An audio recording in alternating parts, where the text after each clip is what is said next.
Hello, Phantom Fam. It's me, your girl, Nat. And actually, this is Nat from the future. So I am currently in the process of editing this video that is going to hit your little ear holes. And I really am not happy with it. I don't know why. I think the first half of this episode is really confusing and I didn't really know where I wanted to go with it. And the second half was where I really wanted it to go, but I couldn't get there. So please take this episode with a grain of salt and just sit back, relax, and listen to it, and try not to judge too harshly. If you take this episode as basically two different topics, the first half being more scientific, interesting things, and the second half being more of the spooky story side, that will definitely change your opinion on this episode. And once again, I am so sorry. I'm not super proud of this, but I think some people would enjoy it. So here goes. What's up, ghosts and goblins? It's me, your girl, Nat. And joining me today is my spookalicious co-host, Kate. Hello, everyone. So, sit back and prepare to have your mind blown. Okay. Because you're listening to Wading into the Void. Ooh.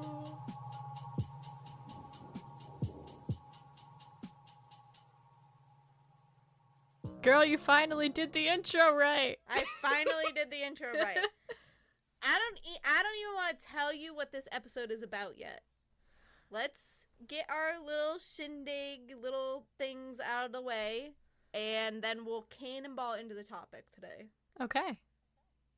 Do you want to go first, or? No. Katie, you give me one positive thing that's happened to you recently. Hopefully the listeners can tell, but one positive thing is I bought a new mic, and she came in. And I'm calling her Ruby Delicious because I like that. She's black, but she's got some very beautiful red light going on. Yes. I love it. It's so October-y. But the funny thing is, like, the listeners won't know because they can't see, but you and I both have strong aesthetics going on. You have a white mic with, like, rainbow changing colors, and it matches your headphones, but yes! I have a black one with black headphones with red accents, so it's kind of funny. That's sweet. I like that. We're vibing that a lot. Yeah, we are vibing. All right, so that's you got anything else? That's all I've got for right now. I feel like the only positive things I can ever think of are when I surpass a large amount of new followers on my Instagram. I passed 1,500, I passed 1,600, and 1,700 is either very close or I'm close to 1,800. Damn, girl. Get it.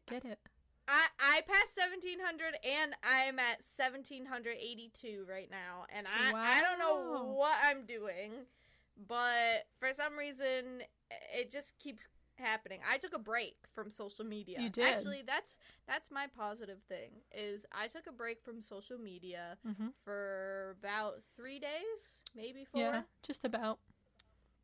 And honestly, I might do it more frequently, because I feel like I kind of lost myself for a while, a few months at the very least, since moving into the house. I think that kind of changed our whole world, and starting even more so pushing my social media and doing all of that, I kind of lost my normalcy in life. And I wasn't functioning the way I have functioned for the past 22 years of my life. Yeah, social media will do that to you.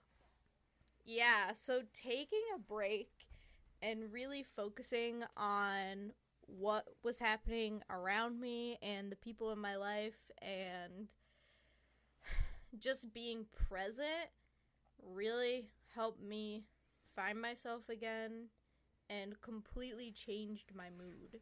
I did a complete 180. It was very easy to see your mood change.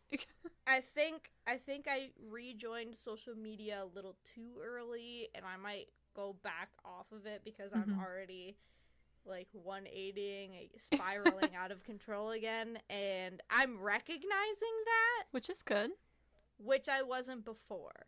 So I would say that this experience so far has been really positive for me and really good for me because I'm recognizing things and taking action rather than blaming it on other things and not taking responsibility for my actions. So I'm very proud of you. Welcome to the Nat therapy session for today. Anyways. Yeah, those are both good. Yeah. So, today, we're going back to some of the basics for our cards. Okay. So, my Oracle card is from The Enchanted Map. Oh. By Colette Baron Reed. We're going back to The Enchanted Map because I love it. And I was either thinking about it at work or I had a dream about it. Okay. A nice little premonition. Yeah. And this card I have literally never seen before. Love it. I've never seen it before. It looks weird as fuck. And honestly, it's fucking funny. Okay. It's fucking funny because it relates to exactly what I was just talking about. All right. So I'm going to explain what the card looks like and then I'll read it. Perfect. Per usual. So, today we pulled the number 17 card and it is called the Ghostlands or just Ghostlands. Oh shit. And it looks like a giant ice portal surrounded by a zodiac clock and a regular clock. I don't even know how to describe this. You just gotta look. It's like an ice barren wasteland thing. Shit. Okay. So I will describe it in the only way I can possibly know how, right? Narnia. No. It looks like Narnia. If anyone has watched Harry Potter and the Order of the Phoenix, you have that one scene, and, this is spoilers, but the movie came out, like, fucking forever ago, so if you haven't seen it, screw you. But there's the one scene where they're at the Ministry of Magic in, like, I can't remember what room it's called, which is saddening for me. But Sirius gets, Ex-Nade, Avada Kedavra, and the fucker... he, like, falls into this, like, portal where, like, you just hear, like, weird muffled voices from, like, behind it, but you can't see anything. And you just literally collapse into it and, like, vanish. Your soul is gone. And that's exactly what that reminded me of. So maybe that'll paint a picture for some people. Maybe. Not me, but maybe. Nope. So, the Ghostlands has a little excerpt underneath the name before actually explaining the meaning. Okay. And it says, "You can learn from the past and imagine a beautiful future, but you must live in the here and now."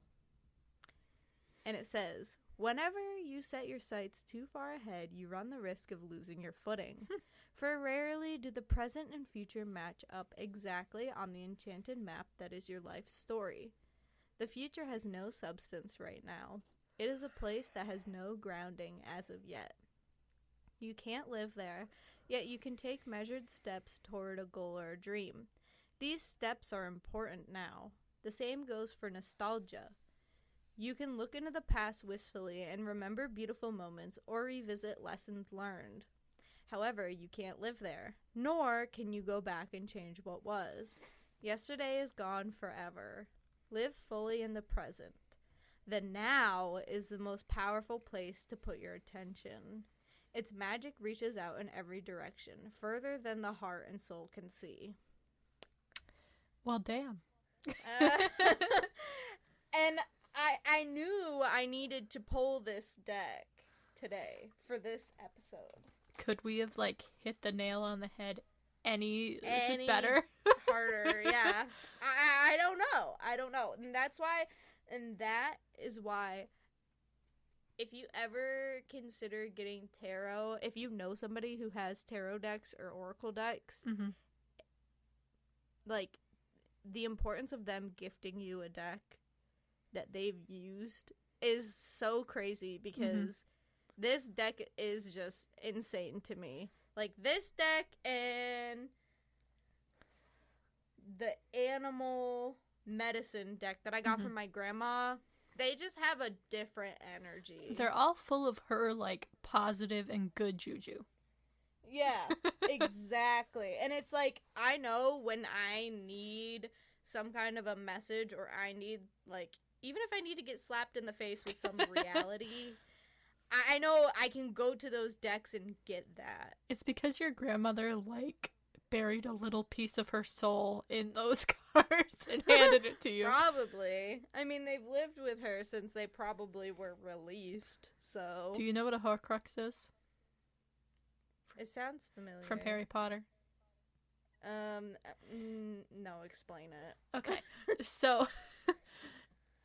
In Harry Potter, Voldemort split his soul into, like, 7 Horcruxes.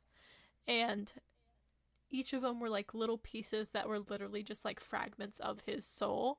So, like, each one that you, like, killed or destroyed slowly killed him. But, like, I imagine these cards to be, like, little Horcruxes of your grandmother's. My And she's just, like, gifting them to you, just, like, here's a piece of me. Like, not in, like, a menacing, like, weird power control thing like he did. But I feel like that makes sense. Right? I feel like that's, like, a normal kind of thing of something that you're sharing energy with, and it takes a piece of you. It's a positive Horcrux. Yeah. So, that was the Oracle. And now to the Tarot, which we are going back to the Mystic Mondays Tarot by Grace Duong. Hello, Grace Duong. It's been too long. I love this deck. It is so beautiful. If you like holographic, if you like very simplistic, modern imagery, I guess geometric, stuff like that, get this deck. It is gorgeous. It's so pretty. I love it. It's very purpley toned and it's great. Love it. So, today we pulled the 10 of Cups. Drink up. And I want to say that it was upright. Okay. I really don't remember though. But I want to say it was upright. I'm getting feels that it was. Okay. So, the 10 of Cups represents wholeness, connection, and full circle. You've come full circle and are feeling emotionally fulfilled, especially with your relationships and family. The bonds that you share are warm and harmonious, creating a strong foundation. The inner peace you have overflows with clarity and grace, reaching beyond depths through cells in your body to your soul. Time is in your favor, holding space for you to fully express yourself in relationships. Revel in this beautiful moment. It is here where you can appreciate the connection between your friendships and the relationships you have with yourself. You are very much aligned with your personal values, creating an alluring strength and resilience. Enjoy time with your loved ones, knowing that the wholeness you experience with them reflects the wholeness you've created for yourself. Cute. Yeah. That's why I'm like, maybe it was upside down. I don't know. Anyways. You were reading and it's like wholeness and happiness with everything in your life. And I'm like, maybe if Nat picked this, it was upside down. Yay! No, but it makes sense based on your little, like, inner revolution you've been having lately. Yeah, so. That's true. So, that's that for the cards today. I liked them. They were very nice. They were cute. They were. And I just want to say that I'm proud of us because usually at this point we'd be at like 25 minutes in. We're only at like 13. So go us. Yay! That's because I'm on a mission today, okay? I'm on a fucking mission. I don't know how this episode is gonna go. So, Katie, we might have a lot of cuts in this one, and you might have to veer me in the right direction, I guess. Okay? Yes, so, ma'am. I'm gonna start by reading a definition. Okay. Okay. Let me find the perfect one, because I copied all of the definitions for this word. I like definitions. And you tell me what you think this word is. Is this the one that you already asked me? And I was like, I don't know. No. That was me having it in my head but not knowing how to pronounce it, and I decided to use a different word anyway. Oh, okay. Because I'm like, I have no idea.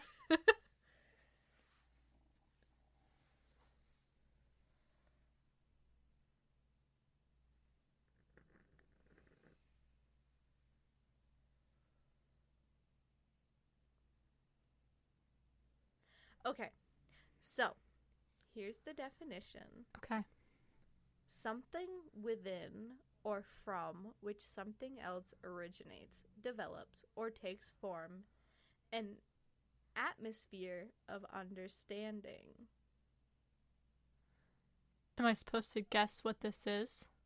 I could keep reading more. Can I take a guess? Yeah. Like your own personal reality? Kind of. An array of circuit elements for performing a specific function. Or, well, this has the actual word in the sentence, so I won't say that one. But the word is matrix. Oh, okay. So I was kind of close. You were pretty close. So, in a lot of terms, matrix represents like a mathematical,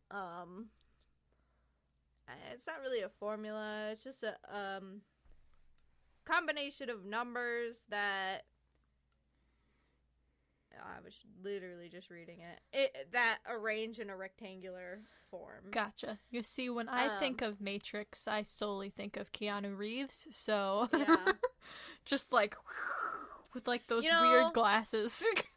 Yeah, that was a good movie, and I think a lot of what I'm going to be talking about is kind of not related to The Matrix or anything like that, the movie specifically.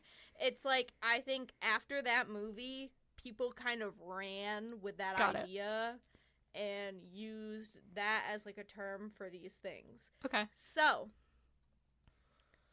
I have some more information for you. All right. A lot of information, actually. And some scientific information. Oh, shit. So. Who are you? What did you do with Natalie?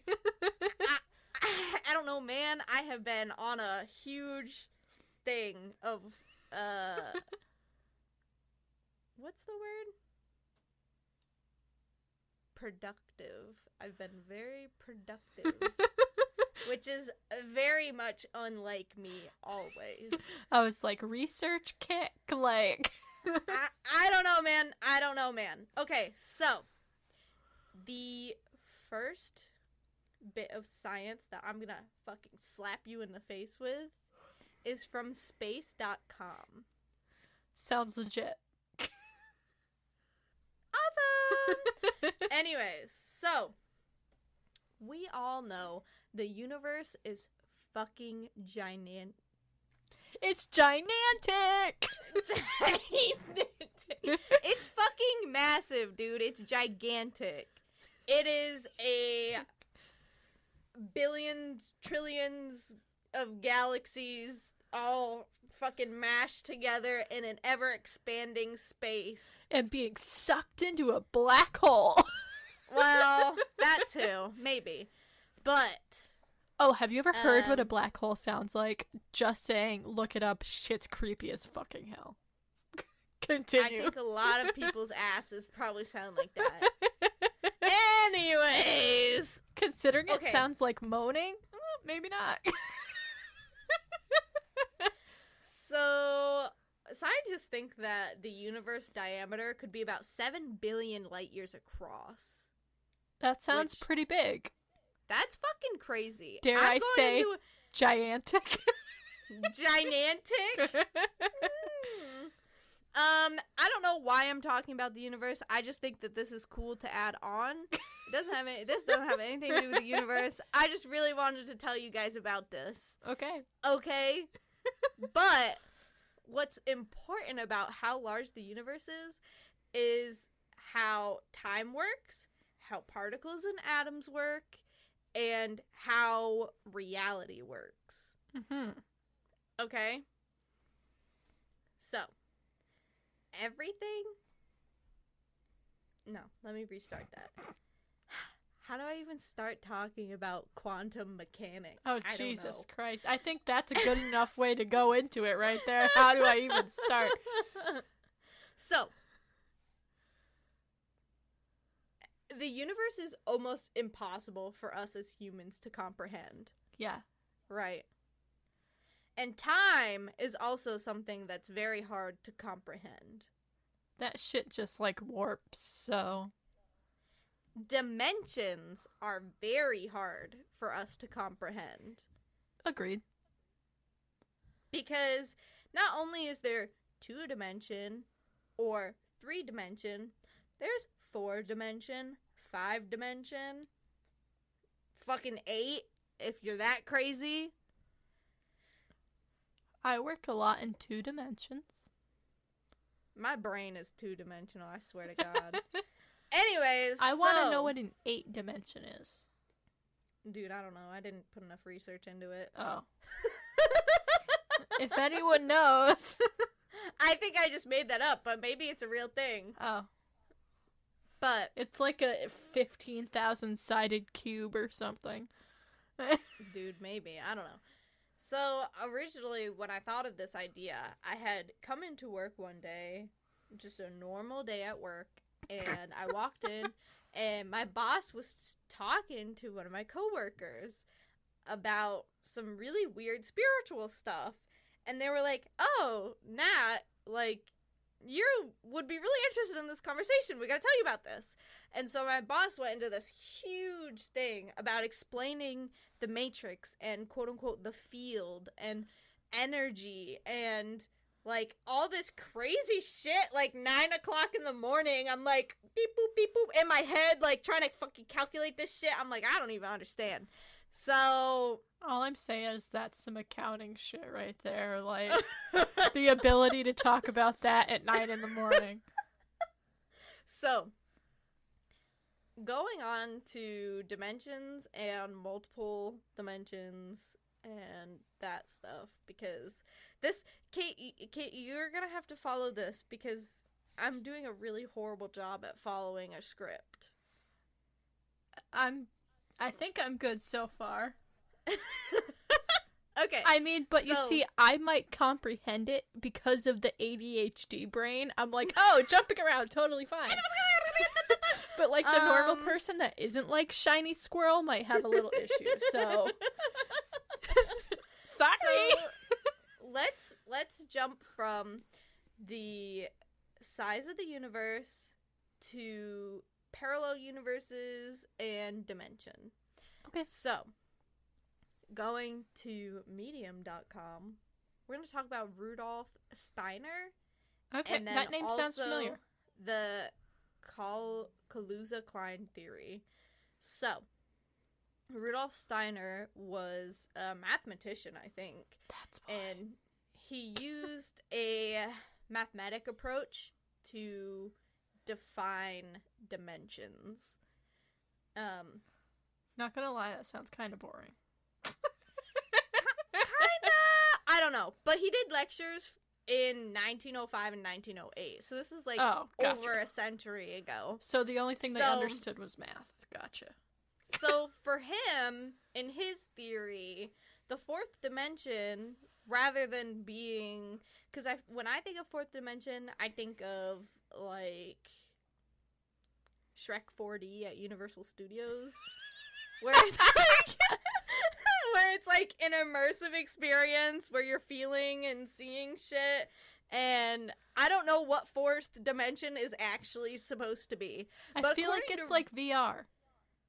Yeah, according to Rudolf Steiner, the fourth dimension was like the astral world. Okay, so like the astral plane. Yeah. Gotcha. And it was beyond a specific point, because he's a geometry algebra guy, and you know, he probably used some kind of a plane mathematically to describe all of this. He's like, you see Saturn over there? Yeah, about 10 light years past that. That's the fourth dimension. That's fucking God, bro. But he suggested that 2D objects observe 1D objects, but they can't observe themselves, and it's so convoluted. What is a one-dimensional object? Exactly. I don't know. I don't know. So basically, these people have so many different theories about dimensions, and so many so that I don't even think we still have a defined explanation of dimensions. Fair enough. And he basically said that humans and other animals are 4D astral beings, and basically anything that dreams is an astral being. I'm telling you all this information for literally no reason. It's okay. I like random facts, so. But so going away from Rudolf Steiner, because he's kind of boring, and that's basically all he had, was that we are astral beings because we dream. And I low-key think he's wrong, so. The Kaluza-Klein theory from 1921 describes a fifth dimension, which is electromagnetism, which I think that sounds cool. It sounds cool, and it sounds more right. And in this theory, the fifth dimension was the source of our sensations, feelings, and empathic connections to others. I did. And basically, this is the energy is electromagnetism. Electromagnetism. So the two most common spiritual dimensions of reality that people on Earth are familiar with is their waking state of consciousness and their dream state of consciousness. Yes. And so the waking experiences are mostly in the third dimension reality, and the dream is our fourth dimension reality. So the fourth dimension in physics is time, however, this is different. So if we're lucid dreaming, we're completely in control, and that is the fifth dimension in this theory, is lucid dreaming, which is like a whole nother phase of life, I guess. I don't know. But considering, so now, based off of the things that I've given you so far, yes. So we have this big, giant, ever-expanding universe, and we have just these little humans so far that we know of, and these humans have come up with theories about multiple dimensions, and obviously the theories have probably changed since then, or we built upon them, blah-bitty, blah-bitty. We have so much information about multiple dimensions. Okay, now let's go to iflscience.com. Okay. And this is a news article. All right. One Tuesday in July. Natalie doesn't know specifically which one because I didn't do enough research. But July 2022. So about a month ago.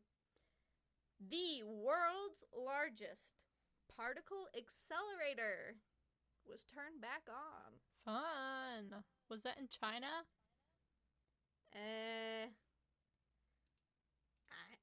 I don't think it is.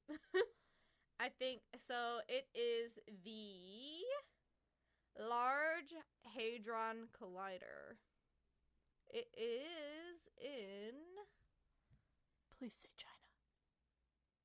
Why do you want it to be in China? Because they're the only people that come up with decent scientific, like, new things these days. It's Say China. It's underground at CERN, which is the European Organization for Nuclear Research, and it's on the Franco-Swiss border near Geneva, Switzerland. Goddamn Swedish people. So, that's about as far away from, like, Chinese as you can get. Listen, I don't know if you remember this, but I remember the whole world shitting its fucking pants when they brought this back online. I don't know if you saw the Twitter posts about people saying that they thought it was gonna open a world or a whole new dimension, and they thought specifically it was gonna open the demon dimension and bring in all the demons, because I remember my sweet father sending me messages saying that the demons were coming to get us. He heard nothing about this. He was joking, of course, but in July, they turned the particle accelerator back on after 3 years of upgrades and maintenance, and they immediately observed 3 exotic particles for the first time. I don't remember what those particles are, but they're fucking weird and crazy, and you should go read about it. Okay. So, plot twist, theorists, it's all just different types of plastic. Probably. Conspiracy theorists, no, one is called the God particle. Yeah, look it up. No wonder they thought the demons were coming. Exactly. Conspiracy theorists out there have some concerns that the collider open a gateway to hell or some kind of parallel dimension. And so I was like, is that something that can actually fucking happen? Because my little brain can't comprehend that. So this specific CERN has always kind of been subject to various conspiracy theories, and like they think that, oh, the particle collider could create a giant black hole, or oh, there's human sacrifices happening here. Oh, those are 2 very different things, okay? Brother, I know. These people crazy. So you have like the religious nuts, and then you have the science nuts that are like, say it! Yes. Black hole! So, building off of that information now, so we have this big, giant, ever-expanding space. Yes. We have multiple dimensions. The CERN. We have this big, giant particle collider underneath the Earth that is doing crazy shit that we've never even thought was possible. So sounds like now, Stranger Things. Let's go to the CERN website. Why? Because they clap back at the conspiracy theorists. But why do they have a website? Because they're a scientific, like, corporation or something. Oh, I thought the thing was called a CERN. No. It's that's the particle whatever thing. No, that's called the Large Hadron Collider. The LHC is what they call it. Boring. So, directly from the CERN website, they say, in our everyday lives, we experience 3 spatial dimensions and a 4th dimension of time. How could there be more? And now they're like, maybe it's possible. How do we test for extra dimensions, they say? Because collider. One option, so they give us a few different options about testing for these extra dimensions. That this is a scientific website. Oh, great. So they're basically saying, okay, yeah, they're literally testing for extra dimensions. That's what they're doing.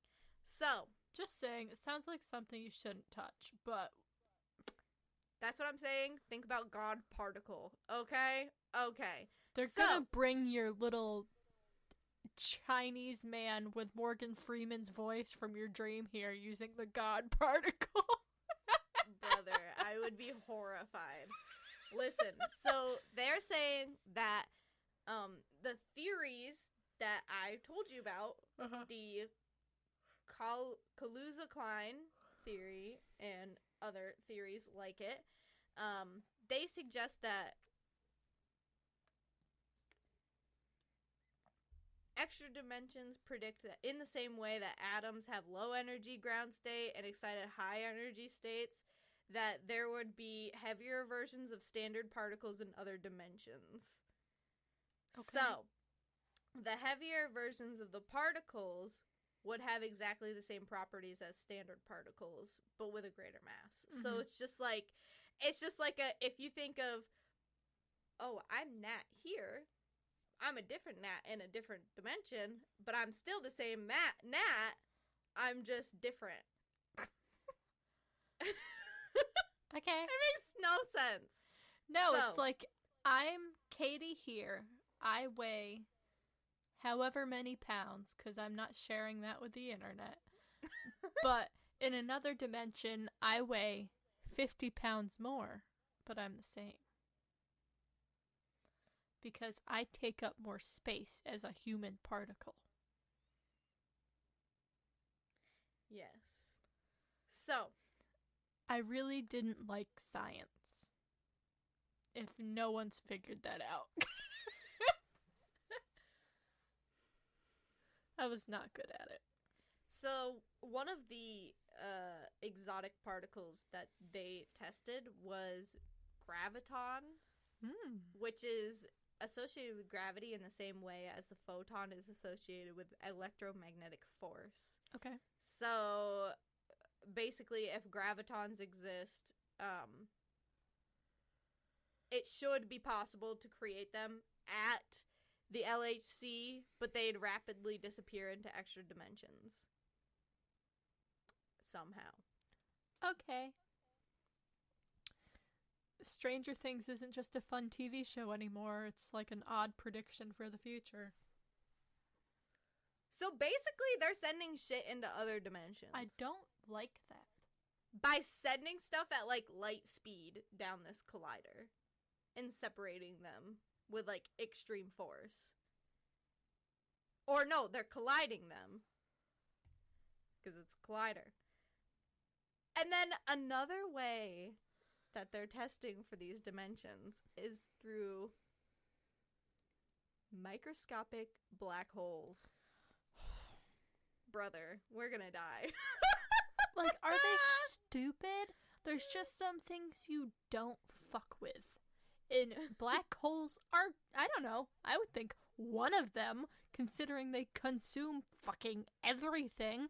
But no, we have to be too concerned about things we shouldn't meddle with. So, basically, they're stating that microscopic black holes are appearing in the LHC. They do realize black holes can consume and merge with other black holes, right? And they get bigger and bigger and bigger. And when they fucking merge, they get more powerful because they're fucking huge. And so, but they're saying, oh, well, if micro black holes do appear in the LHC, they disintegrate rapidly in about 10 to 27 seconds. Until they don't. And they normally decay into supersymmetric particles, which I don't know what the fuck that means. But basically, they end it by saying, finding more on any of these subjects would open the door to yet unknown possibilities. So they're just going to keep fucking with shit. So this is a literal scientific website. They're saying, yes, we're testing for multiple dimensions. These are all the things that we're doing and we're fucking around with in our giant particle collider. Plot twist. It's just a massive money laundering scheme on a new scale. Yes. So, with all these things, keep these in your little mind. We're running over to Roger Ebert for 0.2 seconds. And I'm pretty sure Roger Ebert is the guy that reviews movies, isn't he? I have no idea who that is. I remember him from film studies. If it's not him, he's somebody else. So, this guy had a whole fucking essay written, and I was like, what is this? Because this is not what he normally writes about. And he's writing about quantum theory and the multiverse. And which is basically one giant universe filled with independent parallel universes that are happening simultaneously. So that means there's no particular thing in one specific place. Like, time is a continuum. Okay. Does that make sense? Uh-huh. So everything's happening all at once in this big, giant multiverse. And I'm bringing multiverse into the mix because everybody's talking about the Wanda multiverse, fucking Doctor Strange shit. But yes, think of a multiverse. Everything is happening in one line at the same time. So right now in 2022, we're happening at the same time as 10 BC. Rad.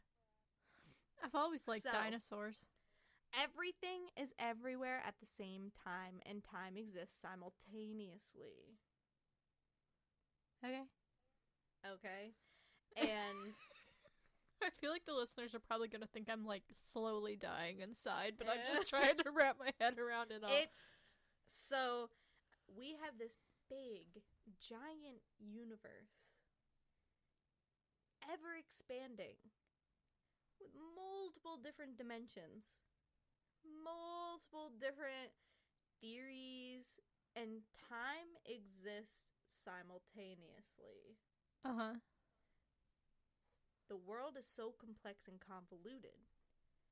However, keeping in mind that there's multiple different dimensions, multiple different universes, and time is happening simultaneously, this opens us up to our actual topic for today. Okay. Glitches in the Matrix. Okay. Okay?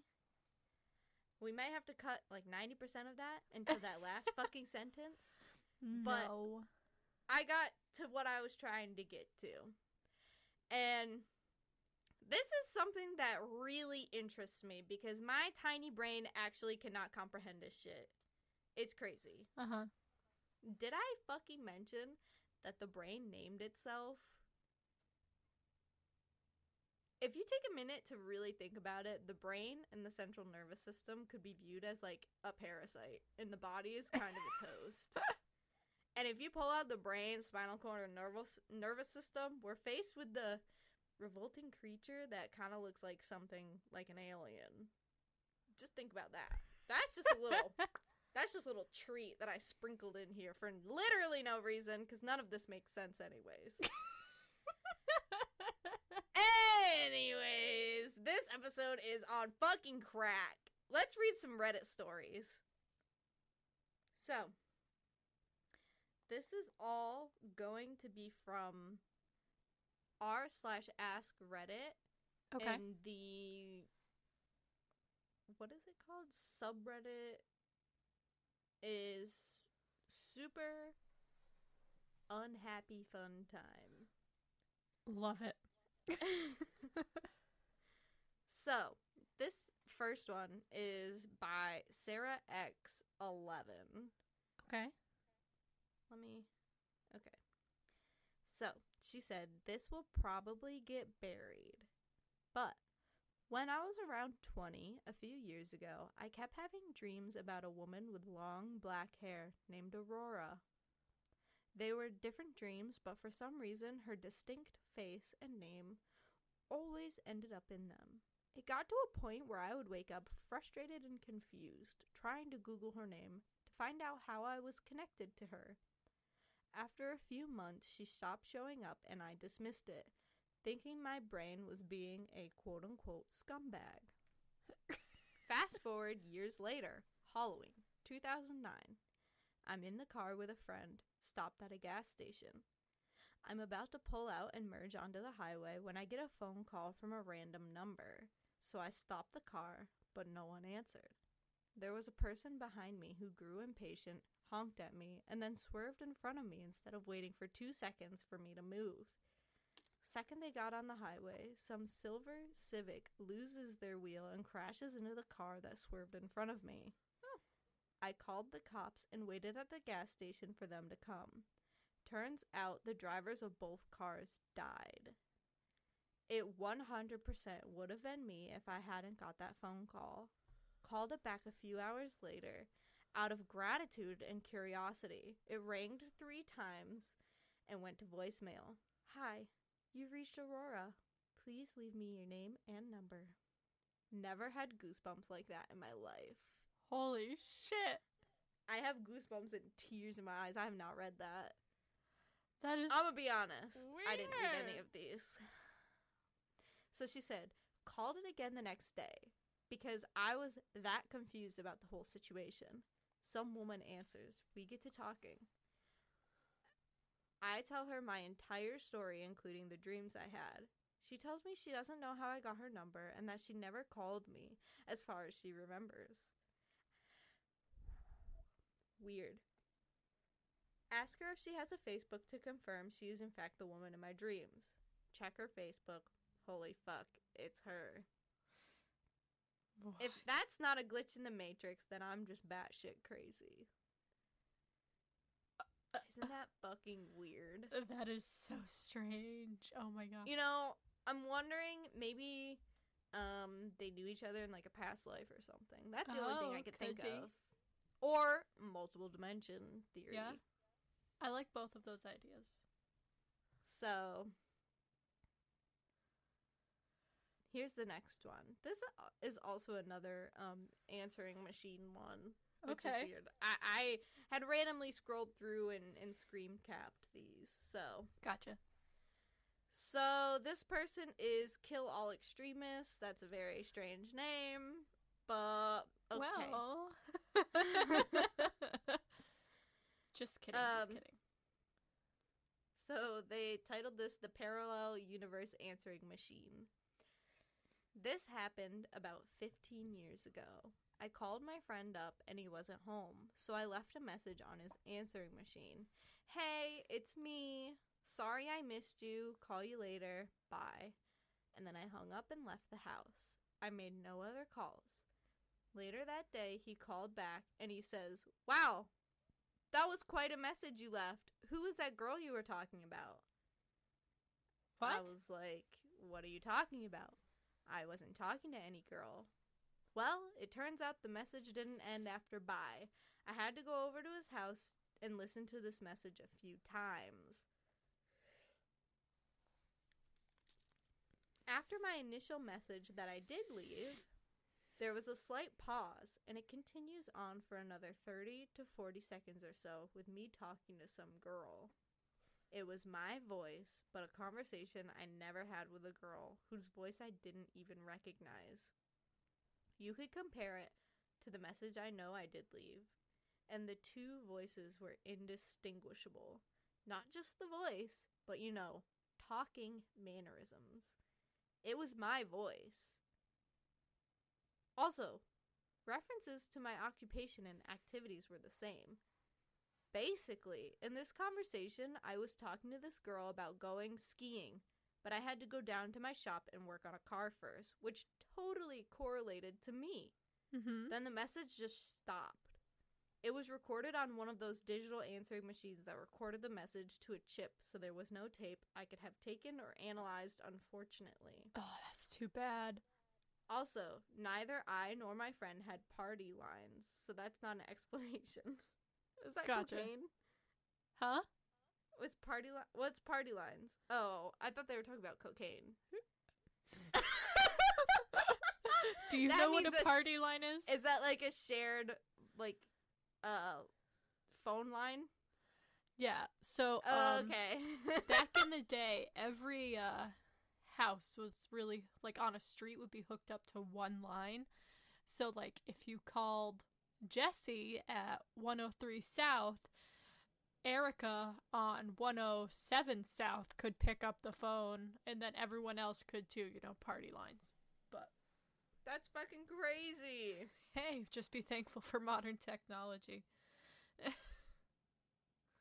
That one was... these first two are spooky. They're cracked. I don't like it. I like that that's becoming a term now. I like that my term is becoming a term. Cracked. All right. So now, this one is by Mark of Shame. Okay. Driving home on a stormy day, I see that a side road up to a local golf course is blocked off by flashing barricades.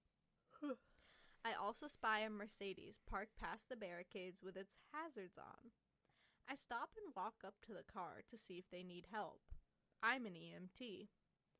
I shine my light in the back seat to see a man slumped over, apparently asleep.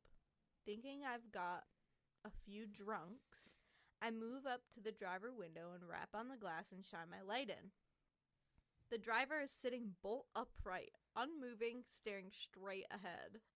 My window wrapping or light doesn't cause him to blink, flinch, or move. Great. I look over, and the passenger is slumped forward on the dash. This begins to creep me out. Yeah. So I call down the sheriff's station and request a code 2, which means no lights or sirens. Unit up to my location to help me check them out. Uh-huh. Because the doors were locked. While on the phone, I walk back to my truck to get my go bag. As I'm on the phone with dispatch, she asked me to get a license number for a car, just as a PG&E. Okay. So she asked me to get a license number for the car, just as a PG&E cherry picker truck. So this is a power company cherry picker truck.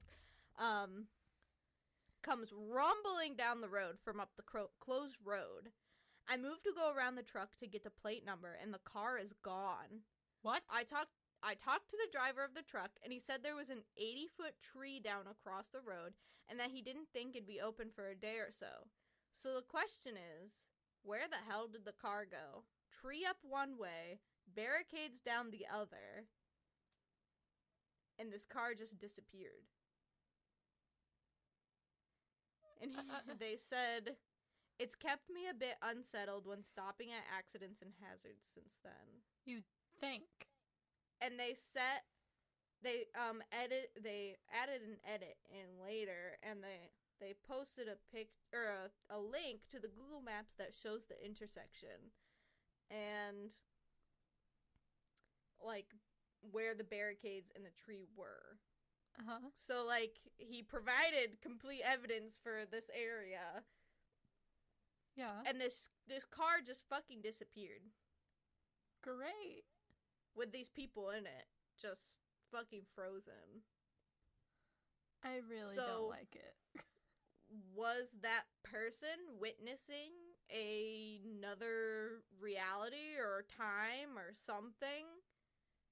You know, did they dip their hands into another dimension or reality? I don't like it. I really, really don't.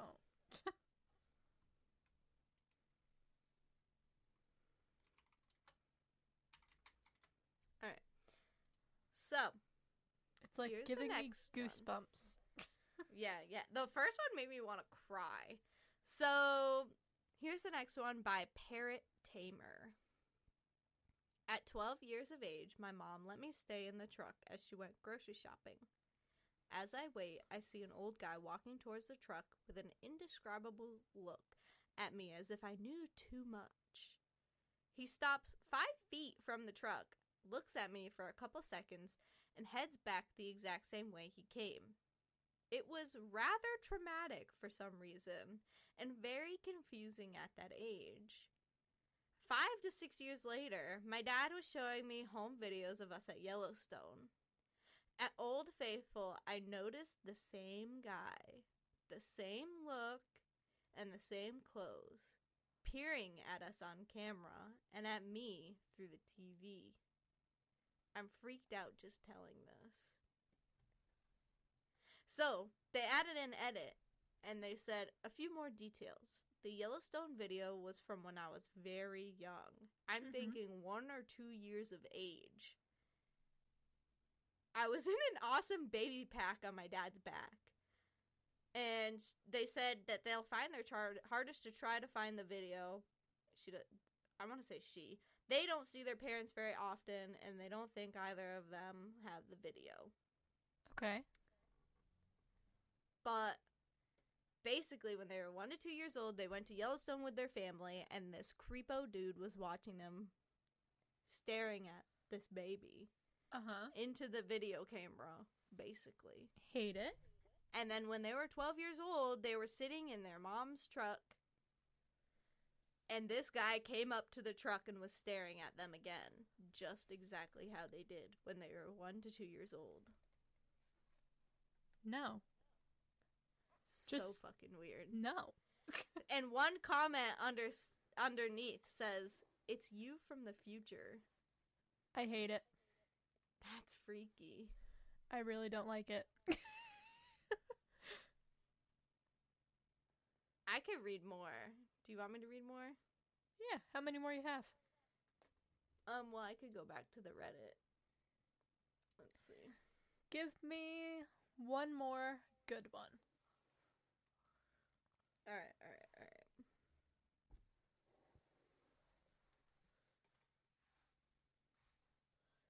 Also, of note, this. Right here. This. Yay! Oh my god. It's so good, dude.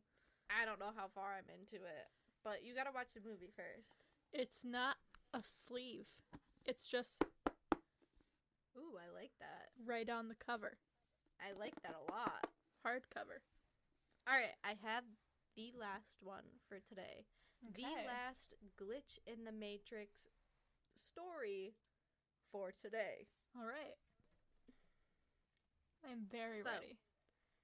This is by Maddox. Like mathematics. Fun. Which is kind of funny. And witty. So, my dad had his little toy monkey that he used to call his quote-unquote favorite child and tease me and my siblings with it. Not in a bad way, but it was really frustrating to us, and we spent hours trying to steal it from him. Oh? All I can think of is, well, this is kind of funny, because what we were just talking about, the book, is based off of Phantom of the Opera, and... This is based off Curious George? No. Well, maybe. No, but in Phantom of the Opera, the Phantom's favorite toy as a child was the monkey that smashed the tambourine. Okay. What is it called? This tambourines. Cymbals. Symbols. Is that what it's called? Yes. Cymbals. The little ones, yes. Yeah. So, that's kind of funny. That is really funny, actually. Anyways, one day, we finally got it and threw it into the garbage after drawing on it and mangling it for a bit. That's which aggressive. is really weird. My dad laughed and searched for it for a bit, but basically figured we'd thrown it out and gave up after a week or so. Anyways, a few years later, when I was about 17, I was walking down the street in Toronto, and I see this little orange object on the side of the road. When I walk over to it, I pick it up and see that it was the exact same fucking monkey. It even had the black Sharpie lines on it from when we drew all over it. This person said they do not live in Toronto. They were visiting friends. So this is not even from where they lived. So they said, I honestly cannot even come up with the chances of that happening, especially considering our garbage is sent to a local dump and is nowhere near Toronto. and they added an edit and said, I actually took it with me and killed it with fire, just so I knew it wouldn't come back again. And what's funny is the top comment says, it will be back, with a period. But isn't that fucking creepy?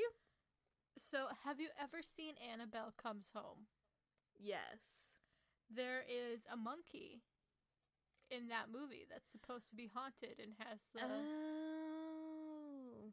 So, I wonder, like, if that's a common occurrence. Like, some people... With those monkeys? Probably. Because they're kind of They're freaky. creepy. They're creepy. Like, what happened to that person's dad to make that their favorite toy?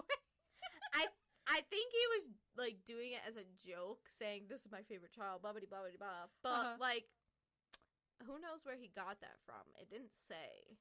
A haunted tag sale. Yeah, you never know. You never know. But That's like good. That's, like, just barely scraping the surface of these glitch in the Matrix stories. Some of them are really fucked up and weird. Yeah. That first one was... It literally made me want to cry. Yeah, I didn't like it. It made me uncomfy. Yeah. Yeah. But the fun thing about Glitch in the Matrix stories is doesn't, like, every person have one? So... Oh, yeah, I was Send gonna one add in. my own. I was gonna add my own story, and I was gonna text it to you. But honestly, I don't even remember, and maybe my brain's trying to protect me. Probably. Because I was driving and something very weird happened, but I don't remember what it was. It was literally like yesterday or 2 days ago. Oh. I don't even Oh, remember. shit. So weird. Yeah, And but I if you remember have a Matrix saying- story, send it in at Yes. waitingintothevoid@gmail.com. Seriously, I love these stories. They're so weird. They're just weird. Some of them are kind of spooky, but most of it's just like, whoa, It's what? just strange. How does this make sense? Like, Mhm. how does this happen? Yeah. Ugh. Like the Aurora one, that's just weird. That is unsettling. Very That unsettling. one's so weird, and that really just shows, like, that gives really good evidence for time happening simultaneously. Yeah. And also, I can't remember. Boo. Why is my brain actually, like, making me forget stuff immediately? Maybe this is my glitch in my own matrix. But that's all I had for this one. I was really overconfident about what I had planned. Oh! Katie, What? I didn't even read my explanation of what glitches in the Matrix are. It's okay. I can read it right now. I had a whole thing right here from a doctor. I think everyone gets it. Like, So, this is from Dr. Carl Grove, who has a PhD in psychology and traditional Eastern psychology from Northeast London Polytechnic. He graduated in 1979. So, okay, so he's old. glitches are events that can only really make sense if we accept the notion that our current reality is actually a kind of simulation. Okay. They often seem analogous. Sure. He's a fucking Brit. Just kidding. I don't think, Northeast London. Yeah, maybe. So, think of, like, computer errors or errors in computer programs. That's basically what he's saying. Like, if you think of reality like a simulation, you gotta expect that these things are gonna happen. Yeah. Yeah, that makes sense. Much like a computer. So, think objects vanishing and reappearing, or never seeing them again.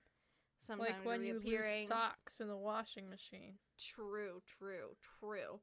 And sometimes reappearing in the same location, which has already been searched before, or appearing in broad daylight in a position that they could have been easily seen, or even appearing in physically impossible locations, such as a locked room or container.